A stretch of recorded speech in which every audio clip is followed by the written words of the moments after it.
और बताते हैं आपको आज स्टॉक टॉक में क्या है खास। आज आपको बताएंगे कि कैसे बाजार में शानदार तेजी लौटी, साथ ही बाजार का जोश आगे भी क्या रहेगा जारी, और बैंकिंग शेयरों में क्या खरीदारी करने का मौका है। तो स्टॉक टॉक में आज इन तमाम मुद्दों पे होगा हमारा फोकस। लेकिन सबसे पहले बात करते हैं शेयर बाजार में आज हुए कारोबार की। बाजार ने हफ्ते की शुरुआत आज शानदार तेजी के साथ की है। आज सेंसेक्स 568 पॉइंट तो निफ्टी 182 पॉइंट चढ़कर बंद हुआ है।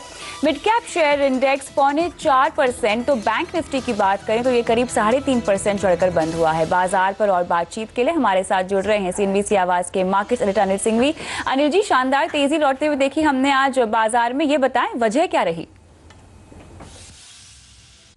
देखिए, दुनिया भर के बाजार बेहद मजबूत और शॉर्ट कवरिंग रैली दिखाते हुए नजर आ रहे हैं और उसका फायदा उठाकर भारतीय बाजार भी तेजी के साथ बढ़े। सबसे पहले निक्केई में आज बेहतरीन मजबूती थी। एक हफ्ते की छुट्टी के बाद चीन के बाजारों में कोई खास कमजोरी दिखे नहीं, और दिन में जब यूरोप के बाजार फिर से मजबूती के साथ खुले और डाउ फ्यूचर्स मजबूत है तो भारतीय बाजारों ने वहीं से तेजी के संकेत लिए। इसके अलावा क्रूड में जो रिकवरी हुई वो बाजार को पसंद आई। रुपया भी निचले स्तरों से रिकवर होता हुआ नजर आया। ये दो बड़े फैक्टर थे। लेकिन इसके अलावा आप देखें तो काफी हद तक बाजारों में जो मजबूती बनी उसमें एफआईज की तरफ से एफएनओ में थोड़ी शॉर्ट कवरिंग के संकेत है और घरेलू फंड लगातार अपनी खरीदारी करते हुए दिख रहे हैं। उससे भी बाजार में जोश आता हुआ दिखा। नतीजों का सीजन खत्म हो चुका है, अब बुरे नतीजे आने बंद होते हुए दिख रहे हैं। अब कोई वैसी खबर बुरी आती नहीं दिख रही, उससे भी फायदा जरूर मिला है। लेकिन इसके अलावा सबसे बड़ा ट्रिगर जो था 7,000 के पार खुला बाजार और उसके बाद टिका, और ऐसे में एग्रेसिव शॉर्ट कवरिंग आती हुई दिखी जिसने बाजारों को और ऊपर की तरफ बढ़ने में मदद की। तो शॉर्ट कवरिंग का भी काफी कुछ सहारा आज मिला। इसी के चलते आप देख सकते हैं निफ्टी और सेंसेक्स दमदार मजबूती के साथ बंद हुए। 550 पॉइंट से बड़ी छलांग निफ्टी ने सेंसेक्स ने लगाई और निफ्टी भी दिन के हाई के आसपास जाकर 182 अंक ऊपर बंद हुआ। मिड कैप और स्मॉल कैप शेयरों की तेजी और भी बेहतर थी और बैंक निफ्टी 450 पॉइंट के आसपास की मजबूती के साथ बंद होने में कामयाब रहा। तो अच्छी खासी चौतरफा खरीदारी बढ़ने वाले शेयरों की तादाद 1300 के आसपास, भारी भरकम वॉल्यूम के साथ 3 लाख करोड़ के पार। साथ ही अनिल जी ये बताइए कि आज चढ़ने वाले सेक्टर्स में कौन कौन थे? टेलीकॉम को छोड़कर सारे सेक्टर्स आज तेजी के साथ बंद हुए और सबसे ज्यादा मजबूत है पीएसयू बैंक जो 10% इंडेक्स यहां पर बढ़कर बंद हुआ। बैंक ऑफ बड़ौदा ने कमजोर नतीजे जरूर पेश किए थे इस वीकेंड पर, लेकिन उसके बाद आगे अच्छी नतीजों की उम्मीद में 22% ये शेयर चढ़ा। यूको बैंक में भी नतीजों के बाद 17% की तेजी। एसबीआई पीएनबी भी बढ़ते हुए नजर आए, लेकिन प्राइवेट बैंक भी ज्यादा पीछे नहीं थे। एक्सिस, आईसीआईसीआई और यस इन्होंने निफ्टी को ऊपर ले जाने में अपना योगदान दिया। लेकिन मेटल शेयर जबरदस्त चमकते हुए दिखे। वेदांता में 18% की तेजी। टिस्को, हिंडाल्को, जेएसपीएल जैसे शेयर डबल डिजिट में आज ऊपर बंद होने में कामयाब रहे। कैपिटल गुड्स जो पिटे हुए शेयर हैं, एलएनटी में देखिए 9% का बड़ा उछाल। बेल हेवल्स भी आज मजबूती के साथ बंद हुए। ऑटो शेयरों की रफ्तार बढ़ती हुई दिखी। टाटा मोटर्स आज 6% चढ़कर बंद हुआ। महिंद्रा, मारुति, अशोक लेलैंड काफी मजबूत थे। वहीं ऑयल एंड गैस स्पेस के शेयरों में एक अच्छी तेजी देखने को मिली। केन, रिलायंस, ओएनजीसी ने निफ्टी को बढ़ाने में अपना योगदान दिया। पिटे हुए शेयरों में, रियल्टी शेयरों में आज बड़ा उछाल दिखा। खासतौर से डीएलएफ को देखिए 10% से ज्यादा की तेजी। कई सरकारी कंपनियां आज मजबूती के साथ बढ़ी। एनएमडीसी, कोल इंडिया, एमटीएनएल, एचएमटी जैसे शेयरों में 8 से 15% तक की तेजी। वीकेंड पर जो रिजल्ट्स आए उसमें एचपीबीपी, आईओसी ने शानदार नतीजे पेश किए और साथ ही सीएट में भी 6% की मजबूती आज नतीजों के दम पर नजर आई। बिल्कुल, शुक्रिया अनिल जी इस पूरे एनालिसिस के लिए। और आज स्टॉक टॉक में हमारे साथ जुड़ रहे हैं एंजल ब्रोकिंग के मयूरेश जोशी। मयूरेश, आपका स्वागत है। सबसे पहला सवाल साफ तौर से बाजार में हुए आज के कारोबार पे होगा। जिस तरह से हमने एक कमबैक देखा है, क्या लगता है आपको ये टिकाऊ होगा? Evening Kavita ji, I think clearly जैसे अनिल जी ने आई थिंक सारे फैक्टर्स दर्शाए थे, मुझे लगता है आई थिंक एक कंसिस्टेंसी आने में टाइम लगेगा। और जहां तक ग्लोबल कंसर्न्स है, आई थिंक ग्लोबल कंसर्न्स अभी भी मार्केट्स पे हावी है। तो क्रूड हो या चाइना के डेटा पॉइंट्स हो, यूएस इकोनॉमी के डेटा पॉइंट्स हो या अदर डेटा पॉइंट्स हो related to how the ECB is probably moving in terms of euro GDP data as well. Domestically देखें तो आई थिंक रिजल्ट सीजन खत्म हो चुका है, लेकिन again result season was not very encouraging this time round. और जैसे हम उम्मीद कर रहे हैं केपेक्स साइकिल के, आई थिंक बजट क्या लेके आता है मार्केट्स ये भी देखना चाहिए। तो मुझे लगता है ये सारे फैक्टर्स मार्केट्स पे एक ओवरहैंग सा बना रहेंगे। शायद short covering was one of the major reasons along with some value buying happening from the domestic side, पर आई थिंक कंसिस्टेंसी आनी बहुत जरूरी है। और जब तक ग्लोबल अनसर्टेनिटी रहती है, मुझे लगता है I think Indian markets will largely mirror what the global markets will do. तो इस तरह के बाजार में अगर किसी को वैल्यू पिकिंग करनी है तो क्या आप कोई सलाह देंगे? कोई खास शेयर या सेक्टर पर फोकस करना चाहिए या दूर रहना चाहिए? नहीं, clearly Kavita ji, I think bottom कहाँ होगा और क्या लेवल पे होगा ये कहना इम्पॉसिबल है। तो क्लियरली आई थिंक जैसे मैं कह रहा हूँ, I think at these levels valuations attractive हो गए हैं, but because of global concerns and possibility of uncertainty, PSU banks की बैलेंस शीट को लेके हो या केपेक्स साइकिल को लेके हो, मार्केट शायद मीनिंगफुल करेक्ट हुए हैं। क्या यहाँ से और करेक्ट हो सकते हैं? बिल्कुल हो सकते हैं। I think as I am seeing, mirror करते हैं ग्लोबल इवेंट्स को, बट इसको मद्देनजर रखते मुझे लगता है आई थिंक चुनिंदा, अगर आप ऑटो आटा एंसिलरी शेयर देखते हैं, चुनिंदा बैंकिंग स्टॉक्स देखते हैं, चुनिंदा सीमेंट काउंटर्स देखते हैं, selective infrastructure stocks and selective pharma companies, मुझे लगता है आई थिंक कुछ कंपनियों ने with in this sectors have given good set of results, और अगर अर्निंग्स मोमेंटम ये कंपनीज जारी रख सकती है in the next few quarters, valuations मेरे हिसाब से आई थिंक काफी अट्रैक्टिव लग रहे हैं after the sharp correction we have seen. चलिए, तो बाजार का बॉटम का अंदेशा लगाना तो मुश्किल है, लेकिन ऑटो एंसिलरी, बैंकिंग, सीमेंट और इंफ्रा कुछ ऐसे चुनिंदा सेक्टर्स हैं जिन पे आप नजर बनाए रख सकते हैं मयूरेश जोशी के मुताबिक। लेकिन इसके अलावा बाजार में आज तेजी हमने देखी, और इस तेजी पर जानकारों का आखिर क्या कहना है, आइए सुनते हैं। बहुत दारोमदार ग्लोबल क्यूज पर ही रहेगा, क्योंकि बजट से इतना उम्मीद नहीं है। यही लग रहा है कि अब जैसे कल जेटली साहब ने एक बहुत अहम बयान दिया कि बिग बैंक रिफॉर्म्स आप बैंकिंग में करेंगे, थोड़ा सा और अगर उसका खुलासा हो जाए। दो तरह से आप गवर्न कर सकते हैं, एक तो आप बिग बोल्ड रिफॉर्म करिए फ्रंट फुट पे आके, दूसरा ब्यूरोक्रेसी के थ्रू कमिटी बेस्ड रिफॉर्म्स करिए। My reckoning is somewhere between 20 to 22,000 should be the bottom of this market. If you look at the 6 months post Lehman, the Sensex averaged around 14 times trailing earnings in the 6 months following Lehman Brothers. If you apply that sort of multiple on FY16 earnings of around 1,400 rupees, 1,400, 1,500 rupees, you get to a bottom for this market somewhere between 20 to 22,000. You know, there might be panic situations in which it can go below that, but from a sane perspective, rational level perspective, between 20 to 22,000 the Sensex should bottom out. तो बाजार के दिग्गज जानकारों की राय जिन पर ध्यान देकर आप अपनी निवेश की रणनीति बना सकते हैं। लेकिन कल निफ्टी को लेकर एक्सपर्ट्स क्या राय दे रहे हैं, अब ये भी देख लेते हैं। सबसे पहले विशाल मलकान के मुताबिक आपको खरीदारी की रणनीति अपनाने की सलाह दी जा रही है, जहां पे आपका टारगेट होगा 7270 का और आप लगाएंगे स्टॉप लॉस 7120 का। इसके बाद पुनीत किंड्रा की अगर हम रणनीति देखें तो ये भी खरीदारी की रणनीति सुझा रहे हैं, 7240, 7280 के आसपास का टारगेट होगा, जबकि आप लगाएंगे स्टॉप लॉस 7050 का। उसके बाद अगर हम देखें तो नीरव वखारिया की रणनीति भी खरीदारी की ही है और 7230 का टारगेट होगा, जबकि 7120 के स्टॉप लॉस के साथ आप ये रणनीति में बने रहेंगे। तो तीनों ही एक्सपर्ट्स के मुताबिक खरीदारी में फिलहाल मुनाफा है। चलिए, इसी के साथ स्टॉक टॉक में रुकते हैं एक ब्रेक के लिए, लेकिन ब्रेक के बाद जानेंगे हमारे आज के एक्सपर्ट की वैल्यू पिक और साथ ही देंगे आपके सवालों के जवाब। बने रहेंगे।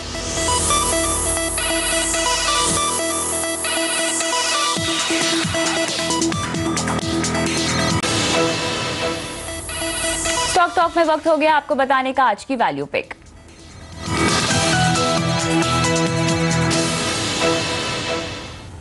मयूरेश, कौन सा स्टॉक आप रेकमेंड कर रहे हैं जिसमें निवेश कर हमारे दर्शकों को मुनाफा होगा? कविता जी, रिजल्ट सीजन के बाद ऑटो और ऑटो एंसिलरी जिसमें बात करें तो ऑटो क्षेत्र में आई थिंक अशोक लेलैंड मुझे काफी पसंद आ रहा है। अगर आप देखते हैं तो 80% of its revenues coming from the MHCV segment, और जैसे हमने एक रिबाउंड देखा है एमएचसीवी सेगमेंट, गुड्स हो या पैसेंजर सेगमेंट हो, आई थिंक एक बहुत इंकरेजिंग फैक्टर रहा है। In fact in the last quarter I think जो एलसीवी सेगमेंट है, जो लाइट कमर्शियल व्हीकल हम कहते हैं, उसमें भी एक सिग्निफिकेंट ग्रोथ देखने की हमने एक ये देखी है ग्लिम्स, और हमें लगता है probability that with increase in volumes coming from the LCV segment, consolidated volume growth काफी अच्छी हो सकती है। For this result I think 23% volume growth थी, but over the next 2 years मुझे लगता है 20% की volume growth ये कंपनी आराम से क्लॉक कर सकती है। जहां तक रियलाइजेशंस का सवाल है, आई थिंक रियलाइजेशंस में एक थोड़ा सा दबाव देखा था और डिस्काउंटिंग आई थिंक थोड़ी बढ़ी थी, बट मुझे लगता है कहीं ना कहीं आई थिंक ये पीक ऑफ हो जाएगा। और जैसे I think competitive intensity pressures कम होते जाएंगे along with I think fall in diesel prices, जिसकी वजह से आई थिंक इनकी प्रॉफिटेबिलिटी बढ़ती है of a lot of operators who use trucks, and again I think जो freight rates firm हुए हैं, मुझे लगता है fleet operator profitability has also gone up for these reasons. तो हमें लगता है आई थिंक फाइनेंशियल्स के हिसाब से I think the stock can deliver 20% volume growth. जहां तक हमें लगता है आई थिंक जो मार्जिन्स है वहां पे एक अच्छी खासी बढ़त आनी चाहिए, क्लोज टू 11%। और जैसे operating leverage benefits with increase in volume balance sheet पे दिखने लग जाएंगे, मुझे लगता है सारा का सारा effect because of input cost going down ये बॉटम लाइन पे दिखने जाएगा। वैल्यूएशंस की हम बात करें तो मुझे लगता है around 10 times EV/EBITDA I think काफी अट्रैक्टिवली प्लेस्ड है स्टॉक। तो मुझे लगता है अगर ये स्टॉक में एक लंबा नजरिया रखे ऑफ अराउंड 12 मंथ्स और target of 111 based on 13 times EV/EBITDA is easily possible. इसलिए Ashok Leyland becomes the value pick for us. चलिए, तो आपको लगता है कि अशोक लेलैंड में फिलहाल के लेवल पर अगर आप पैसे लगाएंगे तो 1 साल का नजरिया रखते हैं तो आप 111 तक का टारगेट आपको इसमें मिल सकता है। तो मयूरेश जोशी के मुताबिक अशोक लेलैंड इस बाजार में आपको कमाई करने का मौका दिला सकता है। आगे बढ़ते हैं और अब लेते हैं दर्शकों के सवाल। सबसे पहला सवाल हम लेंगे RP गुप्ता का। दिल्ली से सवाल भेजा है इन्होंने और EIL में 3 महीने के लिए ये पैसे लगाना चाहते हैं। क्या मौजूदा स्तर पर निवेश करने में या ट्रेड करने में फायदा होगा मयूरेश? नहीं, क्लियरली इंजीनियर्स पे आई थिंक 3 महीने का व्यू नहीं रख सकते। प्राइमरी रीजन यही है कि आई थिंक जो OMCs हैं ये अच्छा खासा केपेक्स स्पेंड करने की चाह रखते हैं और अगर केपेक्स स्पेंड आता है तो आई थिंक जो EIL का ऑर्डर बुक है specifically I think OMC side पे ये सिग्निफिकेंटली ग्रो होता है। कैश रिच कंपनी है, यील्ड देती है, तो मुझे लगता है I think short term concerns बिल्कुल है इन terms of how execution will happen. लेकिन जैसे OMC के केपेक्स प्लान्स अनफोल्ड होते हैं, जो काफी मैनेजमेंट्स IOC हो, BPCL हो, I think they have stuck to their capex plans. I think order flow should be quite significant और टर्न की ऑर्डर भी आने की अच्छी खासी उम्मीद हो सकती है। इसलिए आई थिंक नजरिया लंबा रखे 12 महीने से 15 महीने का और बने रहे। मुझे लगता है I think EIL is a very good stock from that time horizon. अगला सवाल लेते हैं यहाँ पर शक्ति का, जिन्होंने मुंबई सवाल भेजा है और HCL टेक पे ये सवाल पूछना चाहते हैं। 835 के रेट पे इन्होंने 500 स्टॉक खरीदे हुए हैं। फिलहाल 827 का करंट मार्केट प्राइस है, घाटे में चल रहे हैं थोड़ा सा, लेकिन क्या इन्हें लंबा रुकना चाहिए मयूरेश? बिल्कुल, जैसे इनकी ऑर्डर विंस हुई हैं in for this quarter $1 billion के आसपास TCV विंस हुई हैं, ट्रांसफॉर्मेशनल डील्स अच्छी खासी बैक करते हैं और मुझे लगता है आई थिंक आयन और USD में 13% के लगभग आई थिंक रेवेन्यू ग्रोथ आनी चाहिए। जहां तक आई थिंक EBIT मार्जिन का सवाल रहा, मैनेजमेंट काफी confident of maintaining EBIT margin at 21-22% ये रेंज में। और जहां तक आई थिंक इनके जो कोर बिजनेस वर्टिकल्स है, IMS हो, इंजीनियरिंग हो, एप्लीकेशन डेवलपमेंट सिस्टम्स हो, मुझे लगता है कि तीनों बिजनेस वर्टिकल से आई थिंक इनको अच्छा खासा ट्रैक्शन मिल सकता है। Specifically engineering which is high margin high growth business, valuation के हिसाब से भी आई थिंक काफी attractively placed at this point of time. इसलिए बने रहे, 1 साल का नजरिया रखें, ये स्टॉक आपको अच्छे रिटर्न दे सकता है। 1 साल का नजरिया आपको होल्ड करना होगा। पुणे से मुकुंद का सवाल लेते हैं। L&T फाइनेंस पे ये सवाल पूछना चाहते हैं और 68 रुपए की इनकी खरीद है। फिलहाल घाटे में चल रहे हैं मयूरेश, लेकिन 4000 इन्होंने स्टॉक खरीदे हुए हैं। एवरेज प्राइस 68 है और कितना रुकना चाहिए? क्लियरली L&T फाइनेंस के लिए एक लंबा नजरिया रखना चाहिए। मैं हमेशा यही मेंटेन करता हूं कि जैसे इनकी एसेट क्वालिटी पैन आउट हो रही है and the way their advances are probably growing, एक लंबा नजरिया रखना बहुत जरूरी होता है। दूसरी बात आई थिंक ये स्टॉक एक रेंज में घूमता है and probability I think of this stock breaking out of a range will only happen once earning start improving. इसलिए आपको मिनिमम 2 साल का नजरिया देना चाहिए। अगर नहीं है तो I think you should look at alternative investments 1 साल के नजरिए के हिसाब से। चलिए, तो 1 साल के नज़रिए के हिसाब से आप चाहे तो बने रह सकते हैं, लेकिन अगर कोई इतना ही लंबा नज़रिया रखता है और अगर किसी ब्लू चिप कंपनी में फिलहाल चूंकि वैल्यूएशंस काफ़ी अट्रैक्टिव है मयूरेश, तो क्या रिकमेंडेशन होगी आपकी? क्लियरली जैसे लार्ज कैप्स में मैंने कहा आई थिंक वैल्यूएशंस काफी अट्रैक्टिव हो गई है, पी मल्टीपल्स अच्छी तरह से कॉन्ट्रैक्ट हो गया है with the fall in the markets. तो जैसे आईटी कंपनियों की हम बात करें तो दिग्गज IT company Infosys, HCL tech अच्छी तरह करेक्ट हो गए और हमें लगता है आई थिंक जैसे दोनों के I think management con calls हुए हैं, 20 बिलियन की जो टारगेट इन्फोसिस लेके चल रही है, यूटिलाइजेशन लेवल्स इंप्रूवमेंट देख रहा है मैनेजमेंट, 300 बिप्स के आसपास आराम से एक टेलविंड आ सकती है अलॉन्ग विद रूपी डिप्रिसिएशन। मुझे लगता है एक 12 से 13% की डॉलर और रूपी रेवेन्यू ग्रोथ आराम से हासिल कर सकता है। HCL टेक के जैसे मैंने बात की, I think it is very much possible in the business verticals that they are to show significant growth over the next 2 years।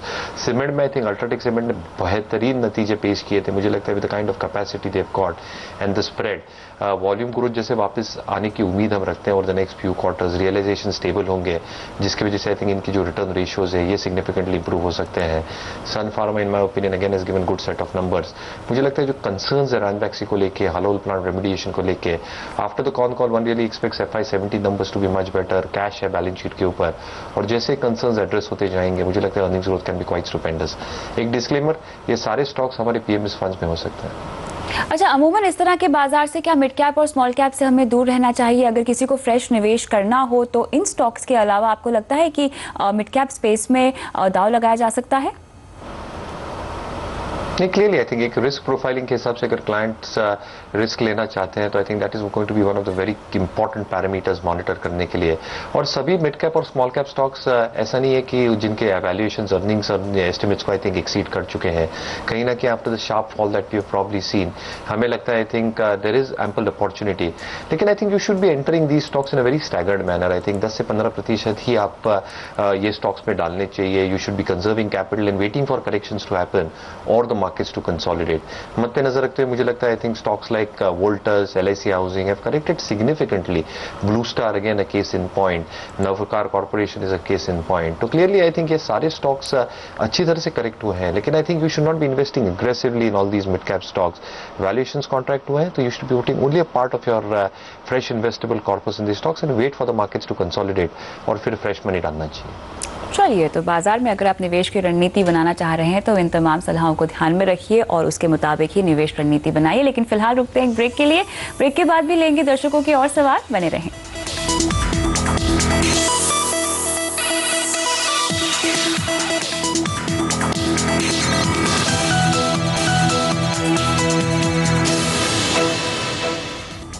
Talk talk में हम दे रहे हैं आपके सवालों के जवाब और अगले दर्शक का सवाल लेते हैं। श्रीराम ने अपना सवाल भेजा है। इलाहाबाद बैंक पर है मयूरेश उनका सवाल और 46 रुपीज़ की इनकी खरीद है। क्या करना चाहिए? जिस तरह से हम बैंकिंग क्षेत्र की हालात देख रहे हैं, क्या लगता है इनको क्या निवेशित रहना चाहिए 46 के बाइंग प्राइस पे? नहीं, क्लियरली जैसे हमने रिपोर्ट्स और रिजल्ट्स देखे हैं, मुझे लगता है I think the pain will well continue to Q4 और अनसर्टेनिटीज आई थिंक जो बुक की क्वालिटी को लेके आई थिंक अभी भी परसिस्ट करेगी। तो मुझे लगता है आई थिंक अगर क्रेडिट साइकिल कुछ रीजंस की वजह से डिले होती है, and again I think that can have an implied effect in terms of how the balance sheet of these banks will move. Equity जो हम बात कर रहे थे of infusion by the government, I think finance minister साहब क्या infuse करते हैं बजट में ही खुलासा होगा। तो clearly I think the stocks will react accordingly on which bank gets what share of the recapitalisation. But clearly I think balance sheet concerns, asset quality लेके मुझे लगता है परसिस्ट करेंगे at least for a couple of quarters. Clearly तो ये concern तो बना ही रहेगा, लेकिन साथ ही जैसा कि आपने कहा कि बजट में काफ़ी हद तक तस्वीर साफ हो जाएगी कि बैंकिंग क्षेत्र के लिए किस तरह के रिफॉर्म्स सरकार लाना चाहती है। लेकिन उस दौरान निवेशक के कन्फ्यूजन को आप किस तरह से दूर करने की सलाह देंगे? क्लियरली आई थिंक एक पैनिक सा माहौल जो बना था, आई think you have clearly seen short covering comes through today. But clearly I think investors थोड़े घबराए हुए हैं और उन्हें आई थिंक अभी भी कंफ्यूजन है कि मार्केट का बॉटम कहाँ है, क्रूड कहाँ होगा। I think these are variables that I think nobody in the market is aware about. और जो बजट में आएगा मेरे हिसाब से I think it can be a mix of what happens in terms of infrastructure spending, reform processes related to the banking law, जैसे finance minister साहब ने मेक इन इंडिया के आई थिंक जो कैंपेन में कहा था। मुझे लगता है आई थिंक लिक्विडिटी और कैपिटल इन्फ्यूजन बहुत जरूरी है PSU बैंक्स के लिए, and that has to come on an urgent basis. Clearly I think जो non camp plan capital spending है, आई थिंक उसकी कितनी अमाउंट एलोकेट करते हैं ये देखना भी बहुत जरूरी होगा। तो I think till the budget I think the markets will be volatile, लेकिन मुझे लगता है आई थिंक अगर बजट तक इन्वेस्टर्स रुक सकते हैं तो I think there will be further clarity happening on what has exactly come in the budget और उसके ऊपर एक कॉल लिया जा सकता है from medium to long term perspective. तो क्लियरली यहाँ पर बजट तक का तो इंतजार आपको करना ही होगा। बहुत बहुत शुक्रिया इसी के साथ मयूरेश समय निकाल कर शो का हिस्सा होने के लिए। और इसी के साथ स्टॉक टॉक में मुझे भी दीजिए इजाजत, लेकिन आप बने रहिए CNBC आवाज पर। नमस्कार।